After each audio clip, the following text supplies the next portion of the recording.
বহু বছর আগে ডাকু শিয়াল ডাকুবাঘকে হত্যা করে সুন্দরবনের নিয়ন্ত্রণ নিয়ে নেয়। আর তখন থেকেই সুন্দরবনের সকল পশু পাখিদের উপর নেমে আসে এক কালো রাত। ডাকু শিয়ালের নির্যাতন এত মাত্রায় বৃদ্ধি পেয়েছিল যে বনের সকল পশু পাখিরা ডাকু শিয়ালকে অভিশাপ দিতে থাকে।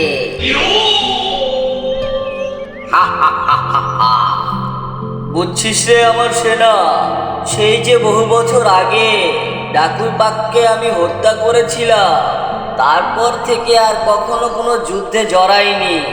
আর জড়াবই কি করে? বনের কেউ তো আমার উপরে কথা বলার সাহসই করে না।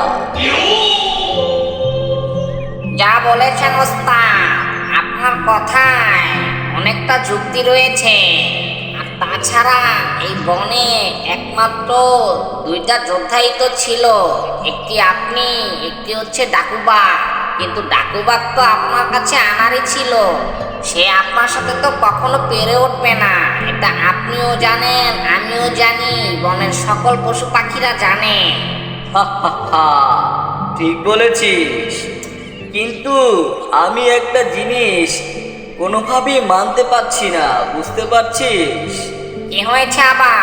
আমাকে বলুন, আমি আপনার সমস্যার সমাধান করে দিচ্ছি। বেশ কিছুদিন ধরে আমার মন মানসিকতা একেবারেই ভালো নেই। বুকটা কেন জানি খা খা করে। চারিদিকে সব থাকতেও মনে হচ্ছে কিছুই নেই। হ্যাঁ হ্যাঁ হ্যাঁ, বুঝতে পেরেছি ওস্তাদ, আপনার ভিতরে একটা প্রেমের উদ্ভব হয়েছে।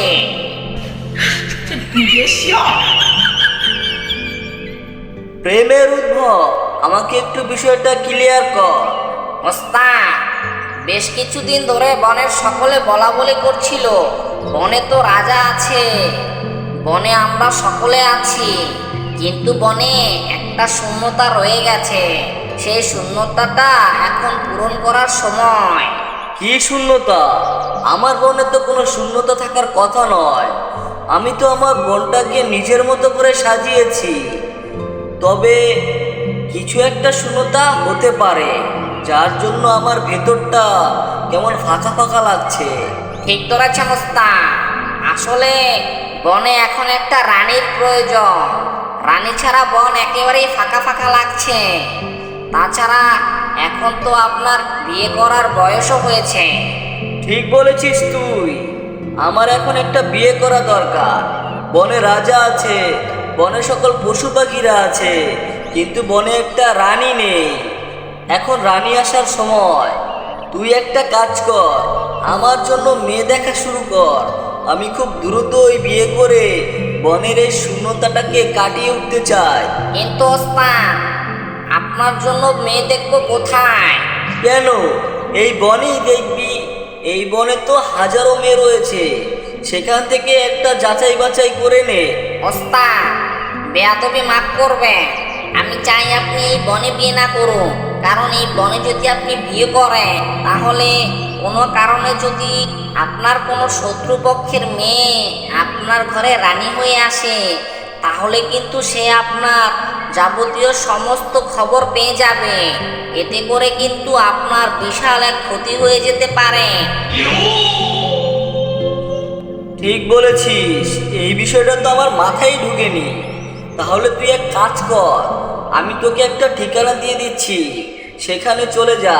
সেখানে গেলে আমার ওখানে মাসি আছে, তার কাছে থেকে কিছুদিন আমার জন্য মেয়ে খুঁজবি। প্রয়োজন হলে মাসির সহযোগিতা নিবি।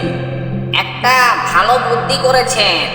আসলে আপনার জন্য যদি আমি আপনার দেওয়া ঠিকানায় যাই, আর সেটা যদি আমাদের বনের বাহিরে হয়, তাহলে একে কিন্তু দুই হবে।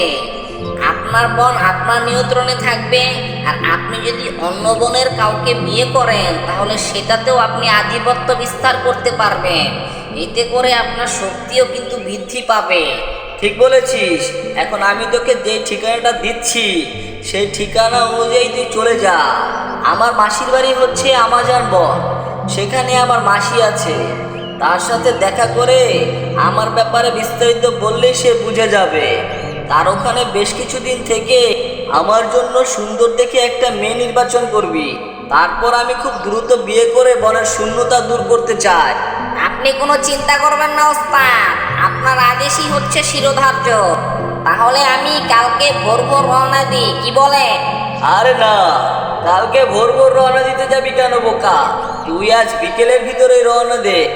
ওস্তাদ, হঠাৎ করে এরকম সিদ্ধান্তে আজকে বিকেলে রওনা না দেওয়াই তো ভালো। আমি চাচ্ছিলাম ভোর ভোর রওনা দিতে সবকিছু গুছিয়ে দিয়ে যেতাম আপনাকে।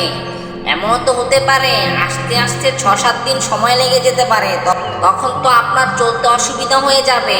হা হা হা, আমি ভাগ্য করে একটা সেনা পেয়েছি যে আমার জন্য এত কিছু ভাবে। আচ্ছা আচ্ছা, তোর ভোরেও যেতে হবে না, বিকালেও যেতে হবে না, তুই সন্ধ্যার পর চলে যাস। ঠিক আছে ওস্তাদ, তাহলে অনেকক্ষণ তো আলোচনা হলো, এখন যাই, খাবার সংগ্রহ করে নিয়ে আসি। ঠিক আছে, যা।